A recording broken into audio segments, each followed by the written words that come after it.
everyone, welcome to Zee Business. This is your host Tanuja Yadav and we have Hero's first electric scooter hero Vida V1 Pro। अब आप ये सोच रहे होंगे कि scooter को लॉन्च हुए 1.5 साल से ज़्यादा का समय हो गया है, हम इसके बारे में अब क्यों बात कर रहे हैं। तो let me tell you one thing कि लॉन्च से लेकर अब तक इस स्कूटर की 40 से 45 हज़ार यूनिट्स बिक चुकी हैं।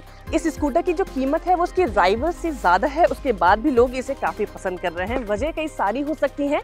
ये स्कूटर मेरे पास करीब 3 हफ्तों से है और आज इस वीडियो में हम इस स्कूटर के प्रोज और कॉन्स के बारे में बात करेंगे।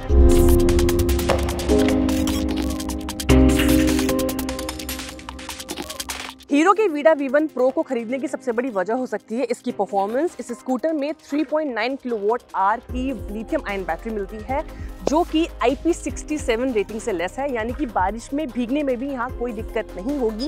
ये जो बैटरी है ये 25 न्यूटन मीटर का पीक टॉर्क और 3.9 किलोवाट का कंटिन्यू पावर जनरेट करता है। सबसे खास बात यह है कि मात्र 3.2 सेकंड में 0 to 40 किलोमीटर पर आवर की स्पीड पकड़ लेता है। Let me show you how.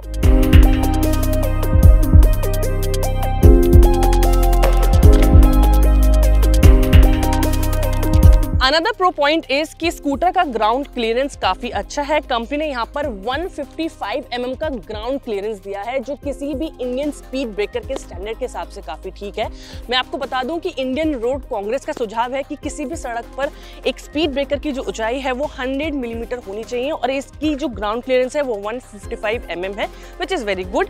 इसके अलावा स्कूटर के जो ब्रेक सिस्टम है वो काफी कमाल का है। फ्रंट में आपको डिस्क ब्रेक और रियर में आपको ड्रम ब्रेक मिल जाते हैं। सिटी में चलाने के लिए एक परफेक्ट स्कूटर है। फुल बैटरी चार्ज पर 165 किलोमीटर की रेंज का दावा है, लेकिन 3 से 4 दिन में बैटरी चार्ज करनी पड़ जाती है।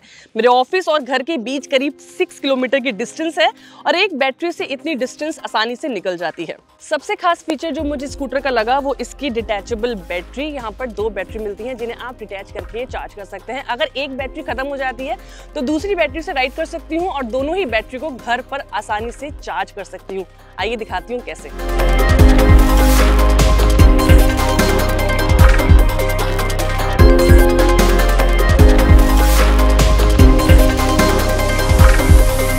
इस स्कूटर की top speed 80 kilometre per hour है जो कि स्पोर्ट्स मोड में मिलती है। कंपनी ने यहाँ 3 मोड दिए हैं, इको, राइड और स्पोर्ट्स। इसके अलावा एक कस्टम मोड भी दिया है जहाँ पर आप अपनी सुविधा अनुसार स्पीड को सेट कर सकते हैं।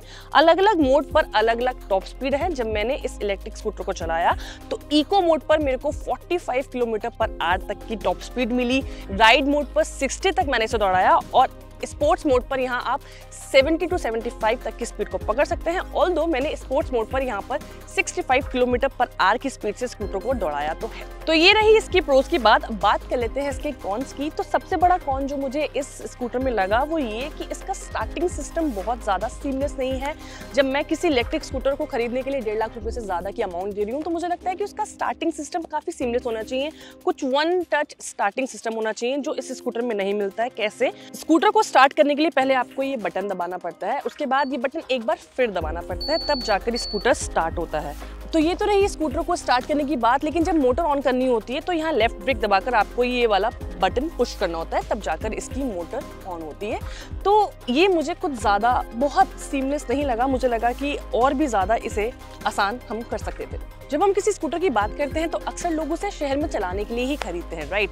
अब रोजमर्रा का काम करने के लिए भी स्कूटी का इस्तेमाल हो जाता है। जो एक कमी मुझे स्कूटर में महसूस हुई वो थी इसके फ्रंट में स्पेस की। मुझे लगता है कि फ्रंट में थोड़ा सा स्पेस देना चाहिए था ताकि दूध दही जैसा छोटा सामान हम इसमें रख सकते थे। इसके अलावा मोबाइल फोन जैसा सामान भी यहाँ पर रख दिया जाता। हर सामान को रखने के लिए यहाँ 28 लीटर का बूट स्पेस खोलना नहीं पड़ता। ऑल्दो फ्रंट में लेग स्पेस काफी अच्छा मिल जाता है। एक और कमी जो मुझे इस स्कूटर में महसूस हुई वो है इसकी सीट हाइट। मुझे लगता है इसकी सीट हाइट थोड़ी ज्यादा है। मेरी हाइट 5 फुट 8 इंच होने के बावजूद भी मेरे जो फुट है वो पूरी तरीके से जमीन पर नहीं आ रहे हैं। हल्की सी एंकल आप देखोगे तो टच नहीं कर रही है। अब इंडिया में जो लोगों की एवरेज एवरेज हाइट है उसके हिसाब से मुझे लगता है कि कुछ लोगों को इस स्कूटर पर दिक्कत हो सकती है। आजकल के इलेक्ट्रिक स्कूटर में एक और खास फीचर मिलता है जो इसमें भी है, और वो ये है कि अगर गलती से साइड स्टैंड लगा रह जाता है तो स्कूटर स्टार्ट नहीं होता है, which is a very good feature on safety part. Vida app को डाउनलोड करके भी आप अपने इलेक्ट्रिक स्कूटर को आसानी से कंट्रोल कर सकते हैं। आखिर में जाते जाते बात कर लेते हैं इसके राइवल्स की। तो मार्केट में इस स्कूटर का सीधा मुकाबला ओला S1 Pro, एथर 450X और टीवीएस के iQube से है।